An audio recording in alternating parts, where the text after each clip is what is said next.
Saya mau pantun dulu ya Bu, boleh ya Ibu-Ibu ya? Kalau itu tolong dicakapin ya Bu. Kue coklat rasa vanila. Mari kita sambut acara ini dengan senang dan gembira. Nah Kak Desta, sebelum kita mulai nih kan habis makan nih, kenyang. Biasanya habisnya tuh ngantuk. Benar. Betul, ngantuk. Biar kita semangat ngapain dulu ya Ibu? Kita mau ngapain nih Kak Desta? Jadi sebelum mulai materi kita mau ice breaking dulu nih Ibu. Oke, kata pertamanya apa sih kakak-kakak?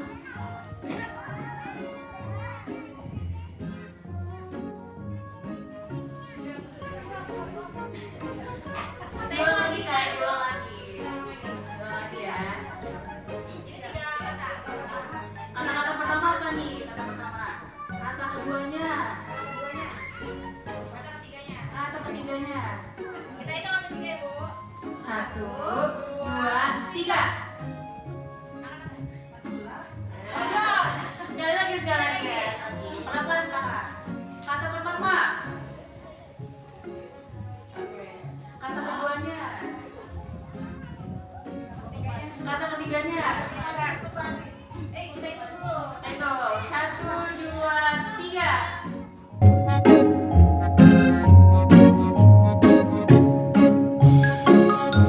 Itu tidak sama dengan kompetensi matematika dan lain-lain. Tapi apa sih gitu ya? Numerasi itu adalah mencakup mengaplikasikan konsep kaidah matematika dalam situasi sehari-hari. Terus keduanya melandaskan pada pengetahuan keterampilan pada kepentingan pengetahuan tentang matematika itu kan dia ada pemahaman bilangan, ada geometri, terus ada apa lagi Bu? Pengukuran, terus satu lagi dia bikin ada aljabar, satu lagi dia bikin grafik analisis data. Nah itu kan istilahnya ilmu pengetahuannya. Nah tapi sekarang gimana caranya kalau numerasi itu bukan hanya bicara ilmu pengetahuannya, tapi dari pengetahuan itu kita bisa gunakan sehari-hari untuk digunakan sehari-hari orang. Putih nanti pakai tepung tangan, kerudungnya hitam pakai tepung paha. Selain keduanya, nah ini kita belajar hitam, putih, dan bukan keduanya. Dan bukan keduanya, jentikan tangan. Oke? Putih, hitam, bukan keduanya. 1, 2, 3.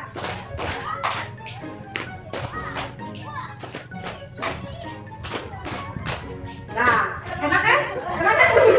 Bu, di sini ada 3 jenis yang harus kita siapkan ketika kita mengajarkan matematika.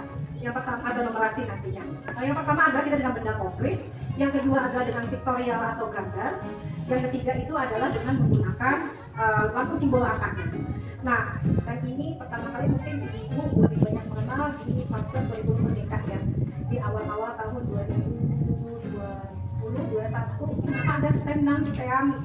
Nah, STEM itu memang ilmunya adalah dari STEM. STEM itu lahirnya di Amerika. Mulai berapa pada saat revolusi industri. Kenapa muncul STEM masuk ke pembelajaran? Karena ingin anak-anak itu ketika lulus dia bisa bekerja di dunia industri. Nah, kenapa kok di PAUD muncul ada art? Di PAUD muncul ada art, di Indonesia diperkenalkannya dengan art karena kita anak-anak itu kan salah satu tagihannya nanti di projectnya adalah bisa mengkomunikasikan. Tapi kan anak-anak belum bisa nulis, ya mereka gambarkan. Disitulah penggunaan art material atau bahan-bahan art itu digunakan di situ. Mereka untuk menuangkan dari hasil apa yang sudah dilakukan.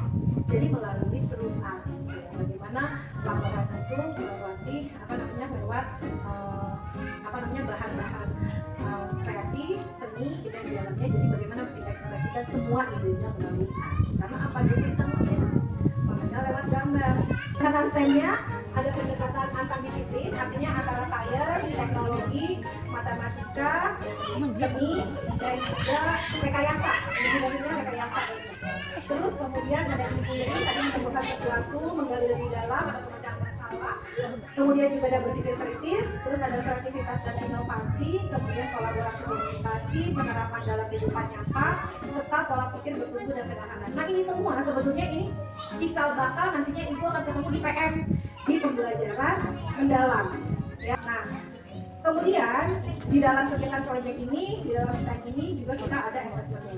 Nah kemarin saya diskusi dengan Bapak Fatima karena dia sudah dari sini duluan, Bu kayaknya teman-teman perlu penguatan assessment dan oke, ya. Kita penguatan assessment. Jangan lupa nanti pada saat merencanakan sebuah proyek dan atau kegiatan atau misalnya mengembangkan konsep sains menjadi sebuah kegiatan, di sini ada perencanaan, ada assessment, ada pelaksanaan. Nah, ibu lihat di sini panahnya bolak-balik, ya artinya bahwa assessment itu boleh dilakukan di awal, bukan boleh malah dianjurkan. Hasil assessment ini nanti kita masukkan ke dalam perencanaan pembelajaran. Dari perencanaan pembelajaran kita maju ke dalam pelaksanaan. Dalam pelaksanaan nanti kita assess lagi, kita buat rencana lagi, terus aja begini pekerjaan kita setiap hari gitu ya. Jadi memang harus kuat di situnya melihat perkembangan anak itu sampai di mana. Assessment ini Bu, nanti sama seperti di kurikulum Merdeka, di PM, ini saya ngambil materi dari PM. Nanti assessment itu dari awal, diproses dan jadi pembelajaran. Artinya ini semua assessmentnya harus kelihatan. Di awal bisa saat MPLS atau pada saat wawancara pertama ini 7 kebiasaan anak Indonesia hebat. Nah di KAI itu kan ada yang namanya kemarin revisi. Saya itu kemarin nge-review 14 buku KAI yang siap-siap diluncurkan untuk tutor PAUD dan juga itu siapa namanya PKBK ya. Nah itu salah satu dari KAI adalah programnya makan sehat. Dan di situ kita bisa angkat topik di dalam STEM ini. Apa jadinya kita mulai dari sainsnya? Kenapa kita perlu makan? Makanan apa yang baik untuk badan kita? Itu kita bicara sains. Terus kita bicara teknologi. Bagaimana kita seharusnya menyimpan makanan yang baik? Atau kenapa ada beberapa makanan harus dihabiskan? Kita bicara tentang rekayasa.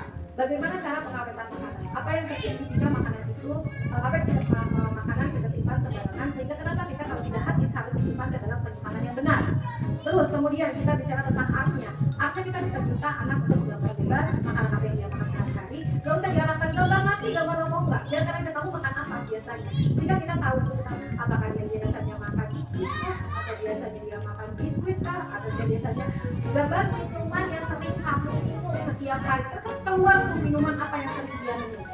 Dari situ jadi assessment awal, ya. Terus kemudian nanti mulailah masuk ke dalam makanannya. Kita ukur tuh makanan kita. Kalau sudah cukup ya sehari itu hanya 2 gelas minum yang manis. Nah, assessment ini, ya, yang pertama adalah bagaimana kita menganalisis capaian pembelajaran. Nanti ada capaian pembelajaran yang ditampilkan. Jadi setelah ini silakan karena capaian pembelajarannya ada di QR-nya. Ya, kalau di sini takutnya nggak kelihatan kecil tulisannya. Kemudian menyusun tujuan pembelajaran serta alurnya. Kemudian merencanakan pembelajaran dan assessment. KKO itu dari yang Kumar dan yang sekarang PM itu ada transisinya. Jadi saya akan kenalkan yang PM ya. Kemudian nanti kita akan menyusun indikator, kita akan menyusun rubrik, nanti akan masuk ke dalam laporan hasil assessment. Ini KKO-nya. Kalau dulu kita kenal istilah yang namanya BLUE, ya kan? Di kurikulum Merdeka. Nah, sekarang di dalam pembelajaran mendalam itu cuma 3, kalau belum kan 6. Ada mengingat, memahami, menerapkan sampai dengan mencipta. Dari sini hanya 3 nih di PM. Di PM ini hanya memahami, aplikasi dan refleksi.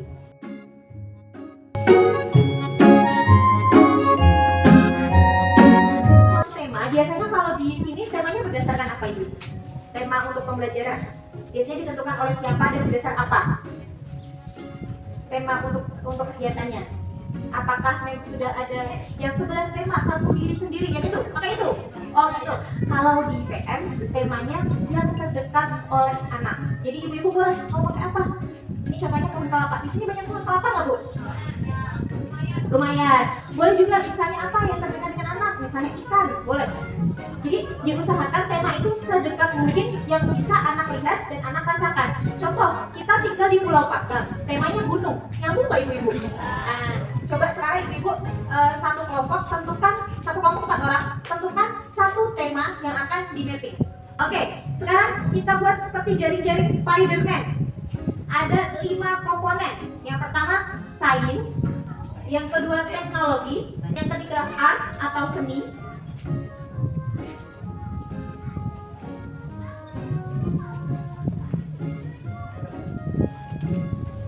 yang keempat matematika, yang kelima yang terakhir engineering atau rekayasa. Contohnya di sini, saya punya tema pohon kelapa.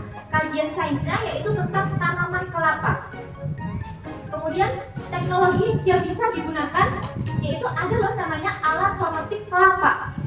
Terus untuk kegiatan art atau seninya, anak-anak disuruh menggambarkan proses memetik kelapa. Kemudian di rekayasanya, anak-anak disuruh menggambarkan alat pemetik kelapa yang aman. Dan di matematika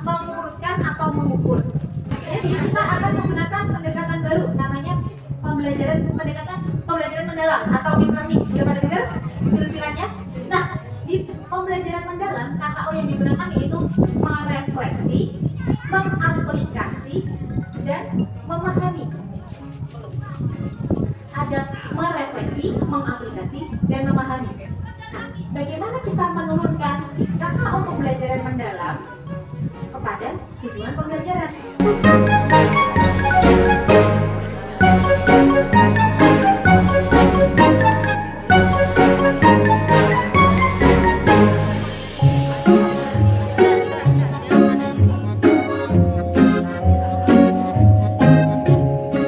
Kami akan membahas tentang topik binatang, subtemanya adalah binatang peliharaan yaitu ayam. Untuk sainnya yaitu kami ambil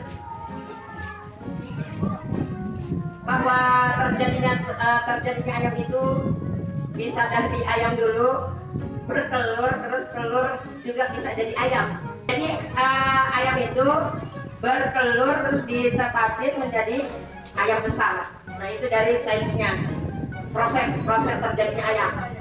Teknologinya, cara pengembangan yaitu cara penetasan itu dengan memakai lampu atau lampu bohlam itu biar hangat katanya, panas. Artnya yaitu seni. Kalau nggak ngerti bahasa Inggris art, seni bu. Kalau seni itu seni ya. Kalau seninya dari ayam yaitu telur. Dari telurnya juga, dagingnya, bulunya itu banyak manfaatnya bu. Itu seninya, seni dari ayam. Matematikanya yaitu dari ayam kecil kita bisa membedakan ke ayam besar juga. Terus memilah yang kecil dan yang besar. Rekayasanya, kandangnya efisien, bersih.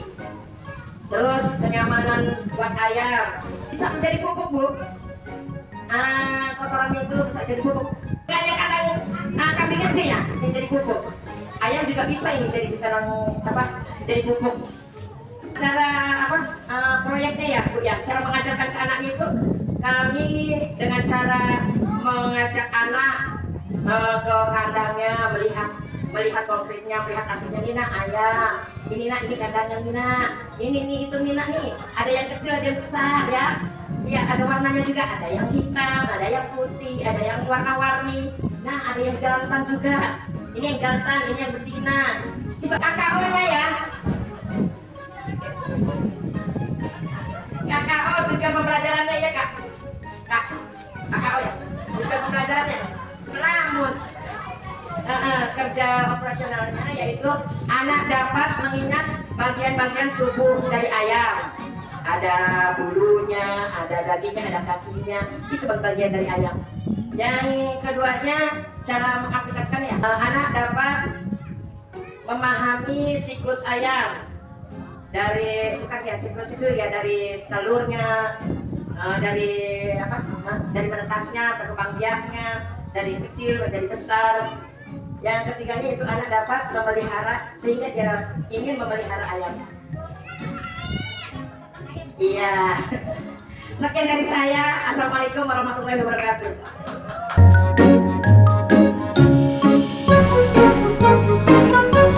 Gimana nih Bapak Ibu-ibu semuanya, materi dan juga workshopnya seru?